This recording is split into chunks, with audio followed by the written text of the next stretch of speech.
Hi. Following will be a brief discussion on how one might see the influence of Gothic fiction in hard-boiled detective fiction.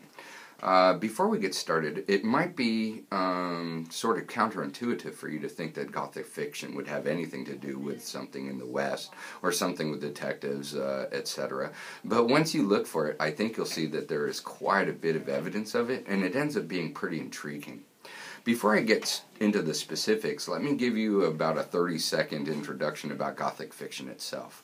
Gothic fiction was originally created and written arguably in the 1700s in Europe. And what it was a writer's responses to why people do bad things. To greatly oversimplify, basically, before Gothic fiction, if somebody did something bad, it was Satan. And by 1850 or 1900, by the time somebody was doing something bad, it was psychoanalysis. This was a time in between the two, where people were trying to grapple with the idea that humans can do bad things, and there isn't necessarily a logical reason for it. That's why if you think about the classic Gothic fiction, you'll be thinking about Dr. Jekyll and Mr. Hyde. You have the split personalities. You have Dr. Frankenstein and his monster. You might have, Count Dracula, okay, who by day is a very rich, famous, and handsome count, and by night is a blood-sucking fiend. All right, so that idea of the split personality, the idea of darkness and decay, the idea of rottenness and maybe the rottenness of morality and etc. It ends up playing kind of a huge part in hard-boiled detective fiction. Remember, these are bitter, angry, and often drunk people who are writing this and who have not been successful in necessarily other fields.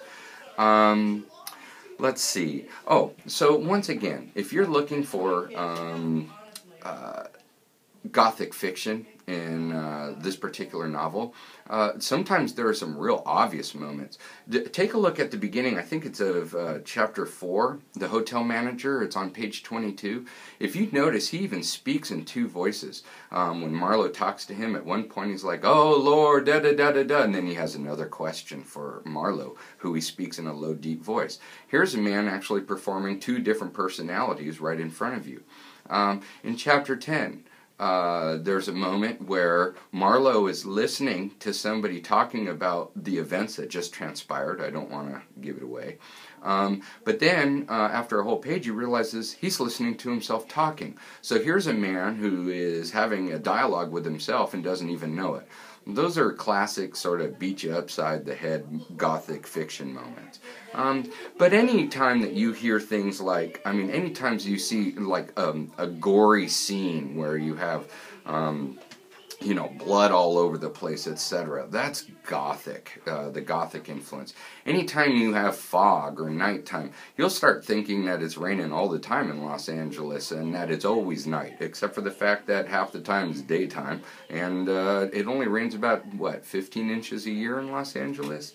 Alright, but in hard-boiled detective fiction, it's often nighttime and dark. If fog rolls in, hello, Gothic, alright? If you have sort of immoral acts or people who don't seem like themselves, you're looking at the Gothic influence. Now, here's where one of the more bigoted aspects of hard-boiled detective fiction takes place.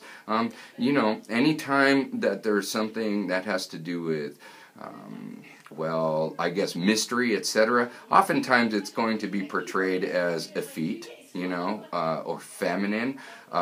You're going to have things described as having an Asian aspect. If there's Oriental rugs and furniture, that's, at this time, the mysterious and the unknown. Okay?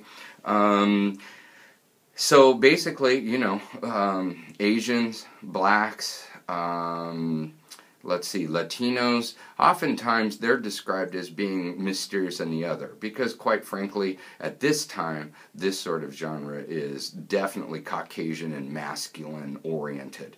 Later on, if you start reading some of the more modern novels like Walter Mosley, he rewrites the genre in a wonderful way. I very much recommend Devil in a Blue Dress as one of the classic ways in which writers of color have rewritten the genre to describe their own parts in it.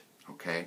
But those are the things that I want you to think about if you're sort of tracing the Gothic influence in these novels. Anything that is like unreadable or mysterious or not understandable. Anything that implies a sort of immorality. You know, marijuana, Gothic. All right?